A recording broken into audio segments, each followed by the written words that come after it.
So for creating my Ocean Life Stampmobile, I ran into a few areas where things were just not meant to be. I had 4 issues that I came across. The first one that I had an issue was my frame. When constructing my frame and putting it all together, I quickly realized that one of my gears was going to hit my frame, and that just wasn't going to work. It was going to cause a big issue with the aspect of my vehicle moving. So I took it apart and added some more pieces to give it enough room between the frame and the gear to allow the gear to pass freely. Took that apart, put it all together.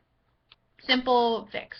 For the second one, issue that I ran into was my gear and axle. I originally had my rubber band from the back axle to the front axle, hoping that it would have enough power to all move at once.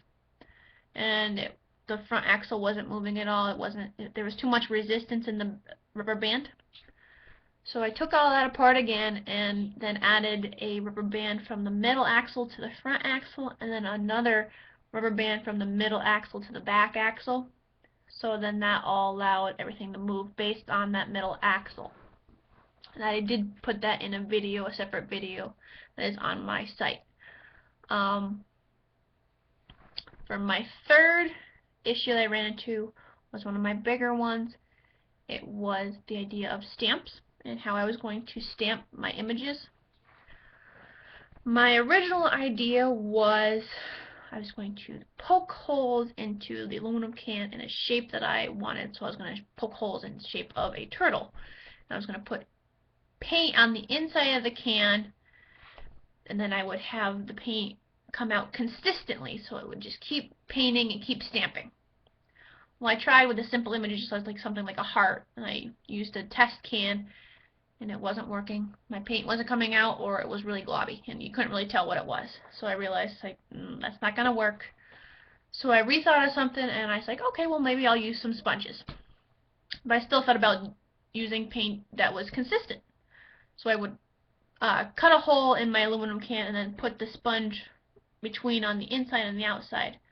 And I put paint on the inside of my can again, but it was getting stuck on the inside of the can on the sponge. It wasn't actually coming all the way through, and it wouldn't stamp onto the paper. So that wasn't going to work. So I kind of had to throw out the whole idea of my stamping going to be consistent. So I then was like, you know what, I'm just going to use these foams, and I'm just going to create them in the shapes like of the sea animals and fossils and stuff like that. So I just cut those out. I added them on the outside of the cans. I was like, I'll just paint them myself. Well, then I quickly realized that they're going to fade as they go on, and that kind of totally changed my idea and view on this project, and I'm really glad it did, because it's bringing about the whole idea that garbage is, if we just keep using it and driving over with this, eventually we're going to lead these animals into extinction. And I would have never thought of that thinking about this project earlier on. So I was really happy with the outcome on that one, to finally see this, and it really makes sense. It's like, this is perfect. So that was probably one of my biggest struggles. For the last struggle I had, was the fourth one, was my light. My light was originally on my toggle switch, or the on-off switch, and the night before I ended up doing a test run, and I blew the fuse on the light. The toggle switch still works, it still powers it on and off, but the light doesn't glow. So I was like, rethinking, like, I need a light, how can I incorporate the light?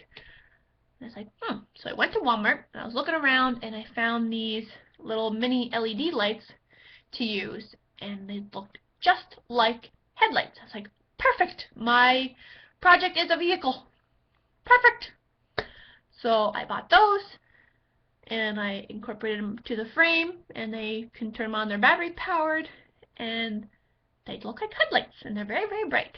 So that worked out pretty well. There's nothing really super stump-wise that I had huge issues with. They're very pretty minor or different, just kind of playing around with it. The stamp one I definitely had to play around with, but overall I was really happy with this project, the way it came out. I mean, even the biggest one, it actually changed my whole lookout on this project, and I couldn't be happier with the way that I saw it. So, thank you.